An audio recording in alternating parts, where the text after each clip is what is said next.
Zee 24 तासनं उघडकीस आणलेल्या पुण्यातल्या कोरेगाव पार्क जमीन घोटाळ्यातील आरोपी शीतल तेजवानीची जामिनासाठी धडपड सुरू आहे। झी 24 तासच्या पाठपुराव्यामुळे 4 डिसेंबर 2025 रोजी शीतल तेजवानीला अटक झाली।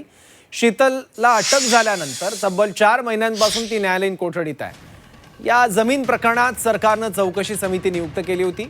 या चौकशी समितीच्या अहवालात काही लोकांची चौकशी करून त्यांनाही सहआरोपी केलं जाऊ शकतं असे स्पष्ट संकेत दिले होते। त्यानंतर मुंबई हायकोर्टातही सरकारी पक्षाने शीतल तेजवानीच्या जामिनाला विरोध केलाय। यातून हे प्रकरण सरकारला जिवंत ठेवायचं हे स्पष्ट झालं।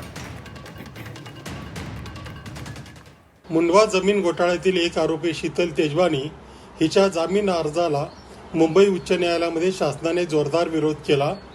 तिने कशा पद्धतीने जमीन बळकावण्याचा प्रयत्न केला, सरकारी जमीन लाटण्याचा प्रयत्न केला, ती विक्री करण्याचा प्रयत्न केला, हे राज्य शासनाने ठासून सांगितलेलं आहे। परंतु त्याचबरोबर या प्रकरणासंदर्भात खारगे समितीने दिलेल्या रिपोर्टनुसार पुढे काय करण्यात आलं हेही आता राज्य शासनाने सांगितलं पाहिजे।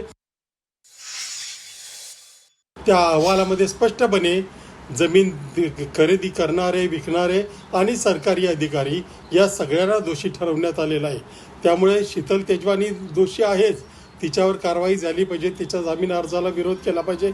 हे जितकं खरं आहे तितकंच खरगे समितीच्या अहवालाच्या अनुषंगाने पुढची कारवाई झाली पाहिजे। त्याच्यातले जे जे कोणी दोषी होते, ज्या कोणावर खरगे समितीने ठपका ठेवलेला आहे, त्या सर्वांवर कारवाई झाली पाहिजे।